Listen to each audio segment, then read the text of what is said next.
Mensagem da Cruz.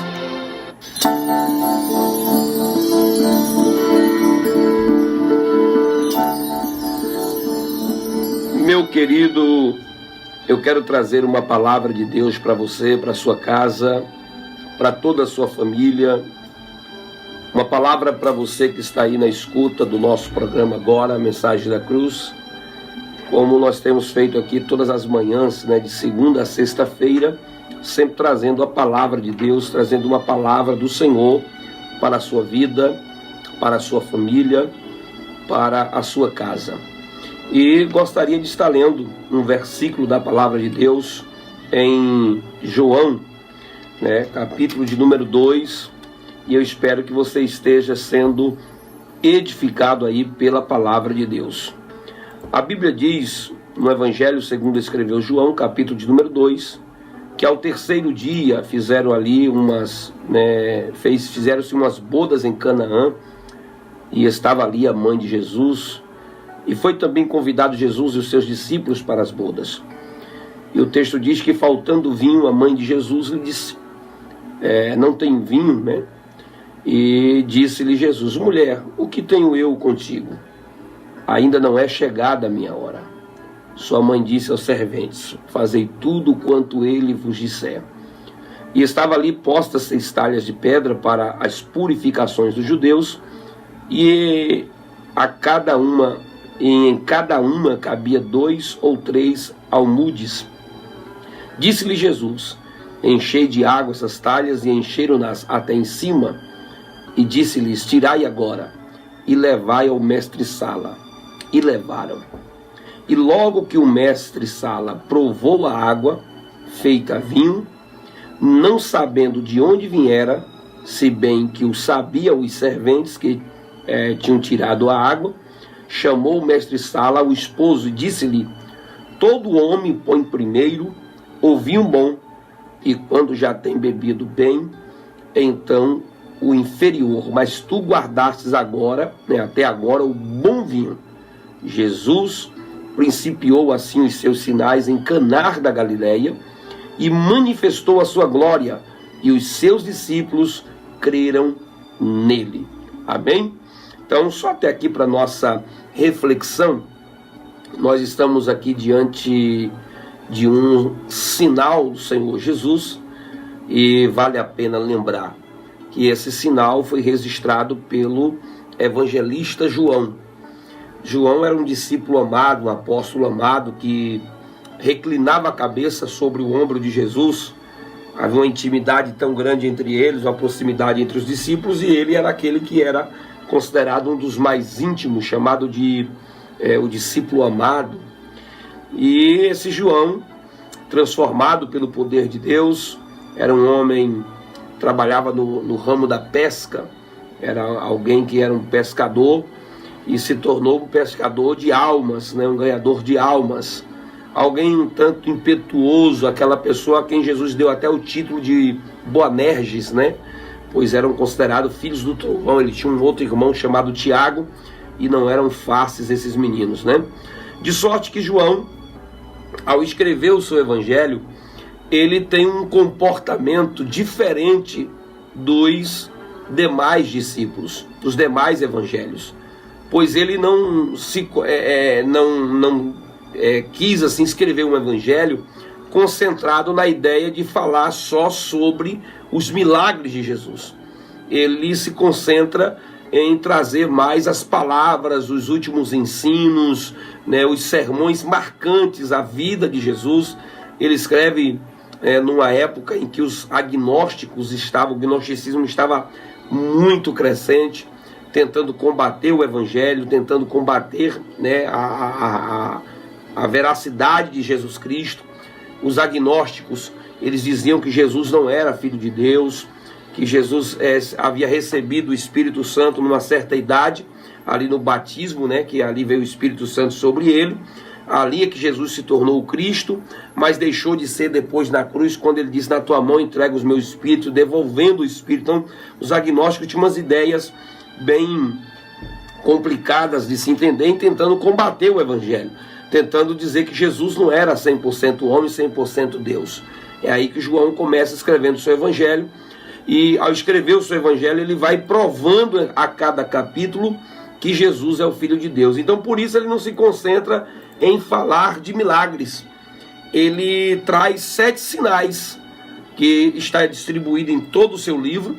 São sinais que vai mostrar que Jesus, ele não é um curandeiro, um milagreiro comum, um profeta. São sinais que evidenciam que ele é o Filho de Deus. E o capítulo de número 2 é onde João traz o primeiro sinal realizado por Jesus no seu livro em Caná da Galileia. Então aqui é o primeiro sinal de Caná da Galileia, onde Jesus iniciou assim o seu ministério, pois o versículo 11 deixa isso bem claro. Jesus principiou assim os seus sinais em Caná da Galileia. Não quero entrar aqui no mérito se esse é o primeiro milagre do ministério de Jesus na terra, mas vamos ficar com o que o versículo diz, que assim ele principiou o seu ministério em Caná da Galileia. Então, o primeiro sinal de Caná da Galileia foi esse aqui que João está registrando. De sorte que ali com ele estavam seus discípulos, era uma festa como acontecia com as outras, o casamento, e as festas eram um tanto demoradas, às vezes as pessoas que tinham condições, essa festa conseguia ir até 7 dias de festa, era uma festa para, né, ninguém botar defeito. Então, festa aí para comer muito bolo mesmo, né, comer muitos biscoitos assados e tantas coisas mais que eram feitas nessas épocas. As festas, quanto mais rico fosse a pessoa, mais convidado, muita substância. Parece aqui que o convidado aqui era alguém de muito poder aquisitivo, talvez um parente aqui ligado a Jesus por meio de Maria. E a gente percebe que nesse casamento, apesar de Jesus estar ali, houve uma crise, houve um problema. Então eu quero falar com você nesta manhã que a presença de Jesus em nossas vidas, a presença de Jesus no nosso barco, né, como já aconteceu em outros textos da Bíblia, os discípulos estão com Jesus no barco, acontecer tempestade, e só vai nos mostrar que a vida cristã, ela não é um mar de rosas. Você pode ter Jesus, você pode ser uma pessoa evangélica, você pode ser uma pessoa cristã, e você às vezes vai se questionar por que a pessoa cristã, a pessoa que é serva de Deus, que tem Jesus, passa por provações. É normal isso? Será que eu não estou sendo crente direito? Será que a minha fé não é verdadeira, né? Começa assim os questionamentos. Existe até algumas teologias sendo pregadas, e a gente até intitula como teologia da prosperidade, que diz que se você é filho de Deus, você não pode passar por luta, por problemas financeiros, porque você é filho de Deus, e você, como filho de Deus, você tem acesso a tudo. Então, esse texto só vai nos revelar mais uma vez que essas pessoas estão equivocadas e parece que não estão lendo a palavra de Deus. O próprio Jesus diz: no mundo tereis aflições, mas tem de bom ânimo, porque eu venci o mundo, vocês vão vencer também. Ele diz que tem aflições. O apóstolo Paulo, recomendando a Timóteo, nas suas cartas, ele diz assim: olha, qualquer um que quer viver piedosamente passará por muitas aflições. Então, a provação, a luta na vida do cristão, ela é normal, não é algo anormal. Não é porque você está em pecado. Jó foi provado sem ter cometido pecado algum. Abraão foi provado, Isaac foi provado, Jacó foi provado, José foi provado. Esses homens eram homens de Deus, mas a vida deles tiveram altos e baixos. Tiveram crises, momentos difíceis, enfrentaram provações. O evangelista Tiago, escrevendo a epístola, ele diz assim: tende por motivo de gozo ou alegrai-vos quando passarem por várias provações. Então, quando vocês passarem por várias provações, ele não diz se vocês passarem, mas diz que vai passar a provação. E uma outra interessante desse texto de Tiago é que ele diz passar, ele não diz ficar na provação, né? Então, a provação, ela se passa da nossa vida. Ela não é uma provação constante, onde nós enfrentamos ela e ficamos a vida toda sendo provado, morrendo nesse caos, né? Talvez você nessa manhã, que está me ouvindo aí agora através do rádio, através, né, da internet, você que está nos ouvindo agora, tem vivido momentos difíceis na sua vida. Talvez o vinho da sua festa se acabou. A sua vida estava uma festa, alegria, você estava celebrando uma coisa boa, né, que é um casamento maravilhoso, os convidados, tudo aí, e de repente surge uma crise, e essa crise, às vezes, ela vem para te envergonhar. Já pensou? O pessoal ia começar a dizer, olha, ele não se programou direito, foi irresponsável, ele está nessa por causa dele, ele devia saber que o vinho ia acabar, ele não fez um bom orçamento, por que ele não contou, né, não fez as contas, será que não sabe fazer, por que contratou uma pessoa dessa? E aí vem, as críticas, elas vão surgir, e a crise ela faz isso, a crise ela nos expõe, ela nos coloca em situação de conflito com aqueles que estão à nossa volta. Imagine a chateação da esposa, da noiva. Meu filho, como é que você não pensou nisso? Então, ali o caos começou, o princípio de um caos. Só que é interessante você entender que as provações da vida cristã é compatível com a vida cristã. Ela não é algo anormal.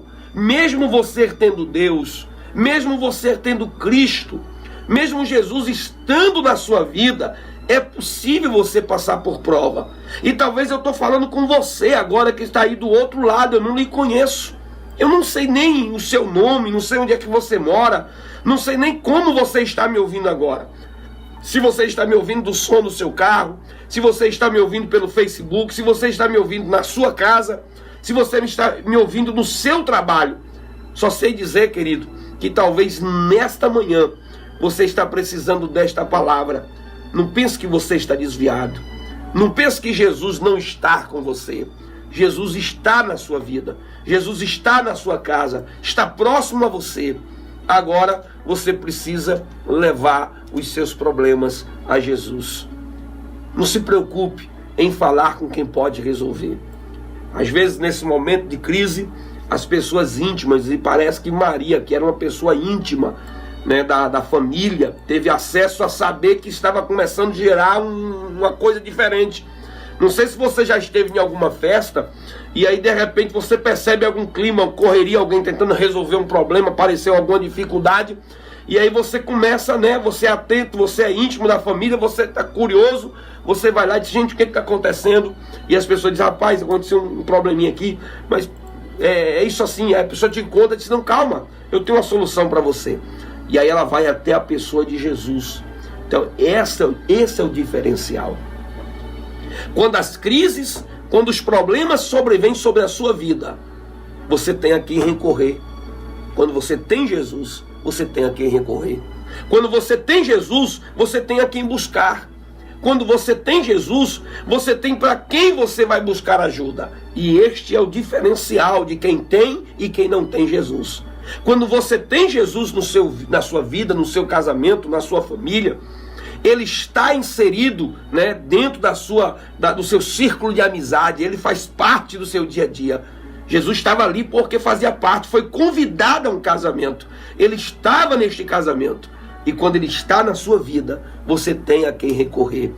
Esse é o diferencial da vida cristã, porque as outras pessoas que elas não têm Deus, elas não confiam em Deus, elas não têm Cristo, elas não têm comunhão com Deus, Jesus não faz parte da sua vida, então elas não têm a quem recorrer, fica agora sem saber a quem buscar. Mas quando Jesus, ele é o seu Deus, quando Jesus é o seu Senhor, quando Jesus está na sua vida, é só você clamar o nome dele. Jesus estava no barco, veio a tempestade, os discípulos invocaram o nome dele. Então é bom quando você tem confiança em Cristo, quando Jesus faz parte da sua vida, da sua jornada. Acabou o vinho, estava uma crise instaurada aqui, muitas insatisfações podiam estar sendo geradas agora. Se Maria, que era íntima, estava sabendo, provavelmente o sogro, né? Os pais aqui do noivo, os pais da noiva. Imagine o conflito aqui, ninguém sabia quem era o responsável aqui do momento, se foi o noivo que programou isso, se foi os pais da noiva, se foi um cunhado. Imagine a crise instaurada dentro desta casa. Agora não é momento de você arrumar o culpado da crise, porque às vezes quando estamos em crise, nós queremos encontrar a pessoa que causou todos os problemas e apontar um culpado. Às vezes queremos jogar pedra, incriminar alguém, emparedar alguém, dizer você que é o responsável. Foi você que causou isso, se não fosse você. E então a crise estaria ali instaurada para ninguém mais colocar defeito nesse problema. Problema para todo lado agora.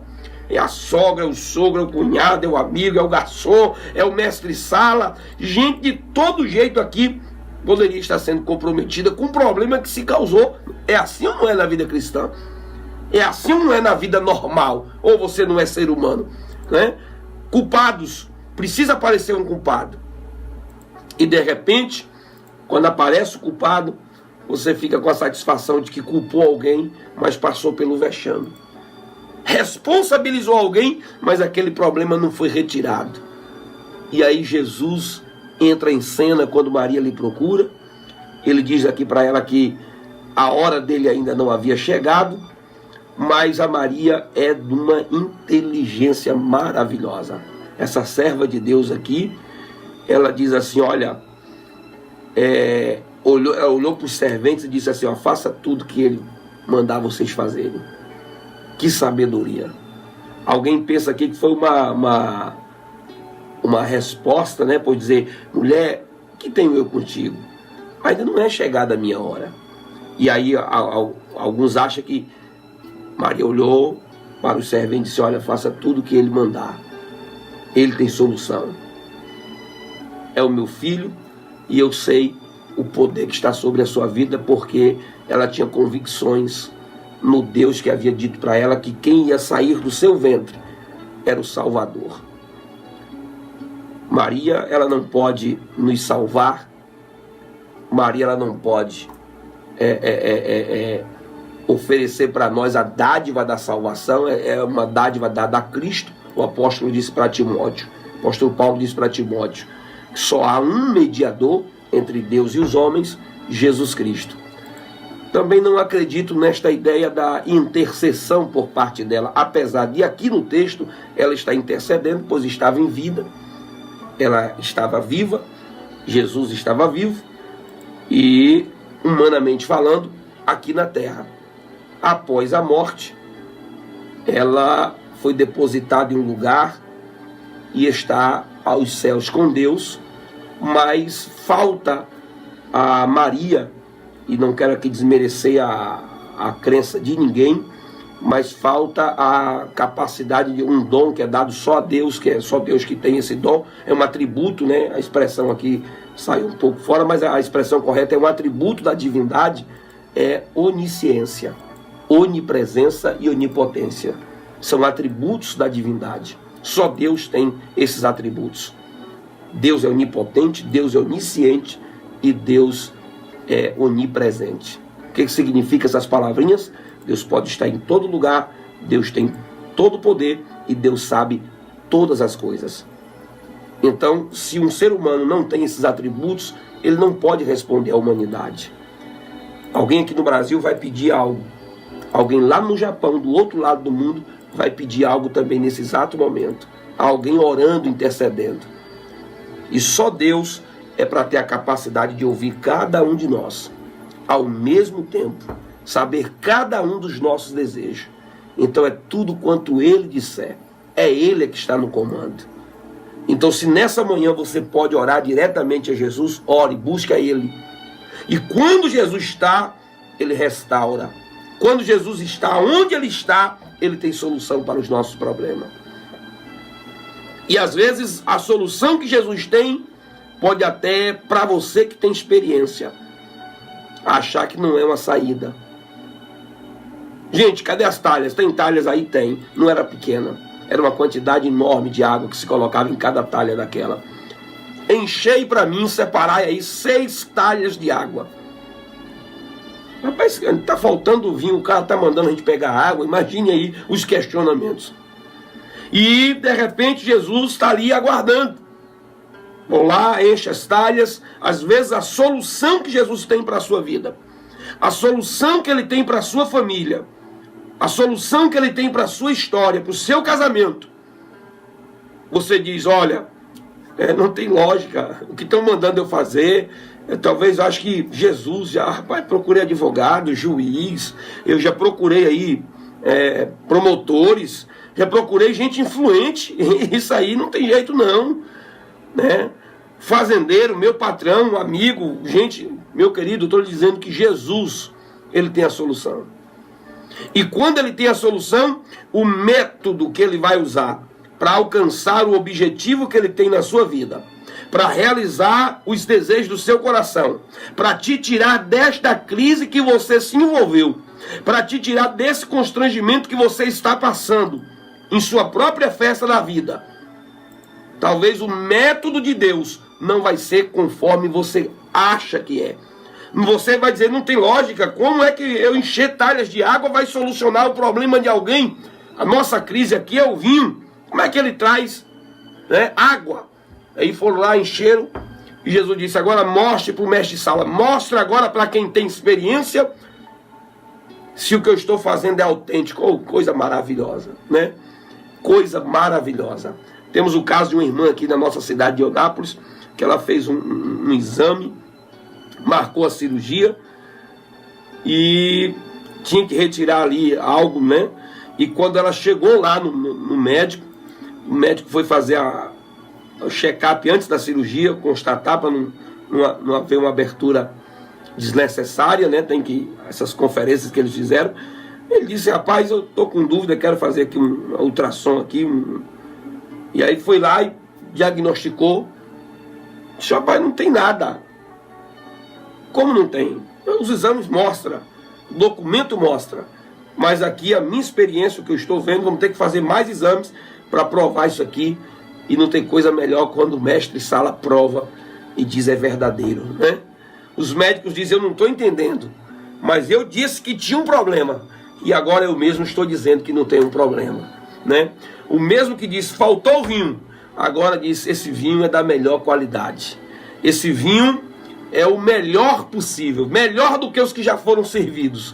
E o pessoal é diferente, começa pelo, né, o mais simples e depois dá o melhor depois, mas aqui está acontecendo tudo diferente. O melhor ficou para o final, né? O melhor está vindo depois. Não tem coisa melhor quando Jesus está presente na nossa vida e ele muda o final da nossa história. Ele diz, a sua história não acabou. Este capítulo ainda não é o encerramento do seu livro, da sua vida, da sua história. Não é o ponto final, é um ponto de continuação.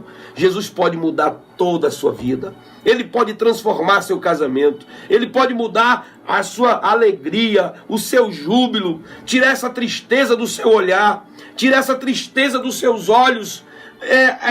Transformar a sua vida. Por mais aquela canção do Lázaro, né, diz que quando em bagaços é o tema da canção que o Lázaro canta, e ele diz que quando Jesus encontrou ele estava em bagaços, destruído, mas Deus mudou a sua vida, Deus mudou a sua história, né? E que nesta manhã, você que está me ouvindo, você que está escutando esta palavra, possa ser mudado pela palavra de Deus, pelo poder que há em Cristo. Que nesta manhã, meu querido, você possa ser tocado por esse Cristo maravilhoso. Ele pode perdoar os seus pecados, ele pode perdoar os seus erros. Se foi você que cometeu erros na sua vida, não tem problema, peça perdão a Jesus, se encontre com ele, não tenha medo, e ele vai reverter a história da sua vida. Ele é especialista em transformar o caos em triunfo, em pegar o abatido que está sob o monturo e colocar entre os príncipes. Ele é especialista em transformar a vida do ser humano. Ele é especialista em transformar o homem dos seus pecados e suas iniquidades. E nesta manhã, meu amigo, eu tenho uma palavra de Deus para você dizendo que Jesus pode e Ele quer transformar a sua história. Vá até Ele, busque ao Senhor, venha ao encontro de Cristo, venha ao encontro da sua palavra e Ele vai restaurar a sua história. Vamos ouvir essa linda canção e eu encerro por aqui esta mensagem, esperando que ela encontre espaço no seu coração e na sua vida, em nome do Senhor Jesus. Aleluia, Senhor.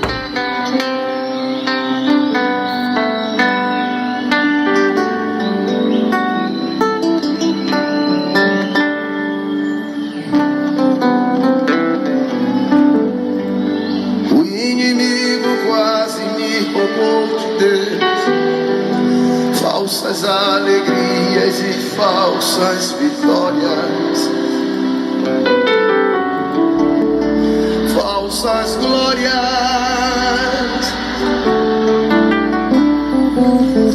e como um pedaço de cana ele me mastigou, e em bagaços me arrastei até a igreja,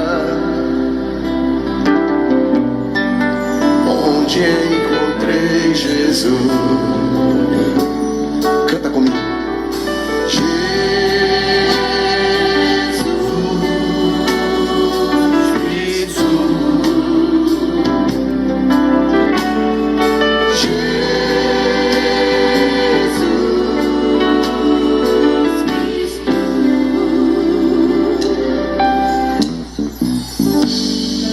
A fumaça do demônio alucinou-me, a maconha, e a coisa branca arrastou-me até a miséria. A cocaína foi sim tudo que era bom de mim se afastou. Então resolvi pôr um fim à minha história. Eu decidi morrer. Foi quando veio um crente e me falou de Deus,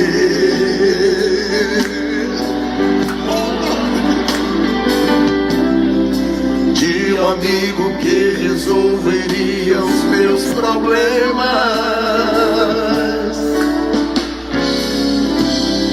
Foi quando um bom homem me falou sem cantar, de não, Deus.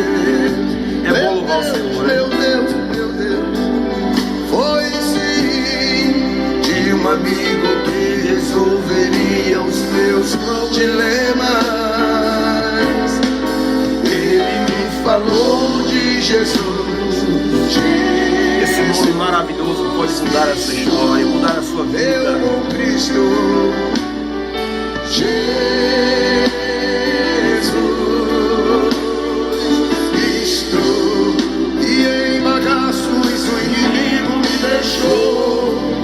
Não, não, Cristo, foi quando um bom homem me falou de Deus, Jesus Cristo. Ele deu-me o poder para vencer o pecado. Oh Lord, tem misericórdia de mim. Oh meu Deus, meu Deus, meu Deus, meu Deus, meu Deus. Maravilha, maravilha, que bênção de Deus. Eu quero agradecer você pela audiência. Chegou ao final do nosso programa Mensagens da Cruz, e é toda segunda, né, de segunda a sexta, toda manhã de 9 às 10 da manhã, de segunda a sexta-feira, e sexta-feira estaremos de volta com a nossa live, mas amanhã temos aqui o nosso programa Mensagens da Cruz. Nós temos aqui vários apresentadores. Temos aqui o pastor Roque Ramos, eu, pastor Renato Bromochenkel, e temos também aqui agora esqueci o nome do Lenivaldo, né? Agora lembrei, nosso irmão Lenivaldo também Santos apresenta o nosso programa aqui, né? De segunda a sexta-feira, trazendo a palavra de Deus até você. Que Deus abençoe. Esse é um programa realizado pela Igreja Assembleia de Deus de Eunápolis, o programa Mensagem da Cruz. Que Deus abençoe você e a sua casa, em nome do Senhor Jesus. Até amanhã, querendo Deus, estaremos de volta. Deus te abençoe. FM Vida 104,9. Muito obrigado você que nos acompanhou aí pelo Facebook. Vamos encerrar agora a nossa transmissão. Deus te abençoe. Muito obrigado pela audiência também. Você que vai estar vendo esse vídeo aí, muito obrigado. Compartilhe. Deus vai abençoar vidas através dessa palavra poderosa em nome do Senhor Jesus.